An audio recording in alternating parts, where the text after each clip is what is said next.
Pendant ce temps, le shérif enferme plutôt bien Houdini, et Bess lui donne un baiser avant de partir. Le shérif soupçonne qu'elle a transféré quelque chose dans sa bouche, mais lorsqu'il vérifie, il ne trouve rien. Une fois la côte dégagée, Houdini sort un ouvre-clé en métal qu'il avait avalé après avoir embrassé Bess et l'utilise pour s'échapper de la prison. En conséquence, les médias entrent dans une frénésie et Houdini devient célèbre du jour au lendemain. Les fans commencent même à lui recommander de s'évader de prisons plus grandes et plus sûres. Houdini accepte l'un de ces défis et arrive à Chicago, Illinois en 1900 pour effectuer un tour.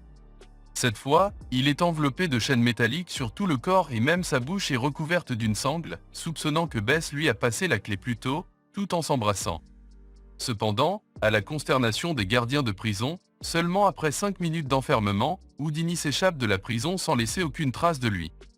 Après ses nombreuses évasions de prison, Houdini devient célèbre dans le monde entier sous les noms de The Handcuff King et The Breaker of the Chain.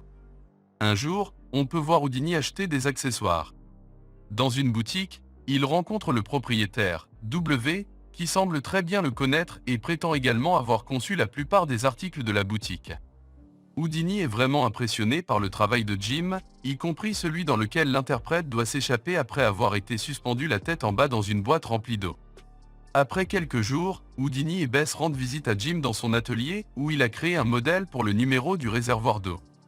Dès qu'il voit la boîte, Houdini saute dans le conteneur, avec l'aide des assistants de Jim, pour vérifier pendant combien de temps il pourra arrêter sa respiration sous l'eau. Il reste remarquablement immobile pendant quelques minutes et fait signe de sortir.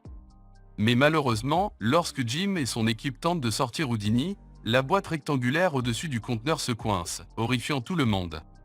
Heureusement, Jim a une hache qui traîne, qu'il utilise pour briser le conteneur et libérer Houdini. La scène avance ensuite rapidement jusqu'au moment où Houdini interprète le numéro du réservoir d'eau en direct, devant un large public. Il informe également le public qu'en cas d'urgence, le chef du bureau des pompiers tient une hache pour ouvrir le conteneur. Houdini commence alors à exécuter l'acte, les jambes coincées dans la boîte rectangulaire. Jim anime l'émission et il demande aux assistants de couvrir le conteneur. Quelques minutes passent mais Houdini ne montre aucun mouvement, alors la foule commence à s'inquiéter.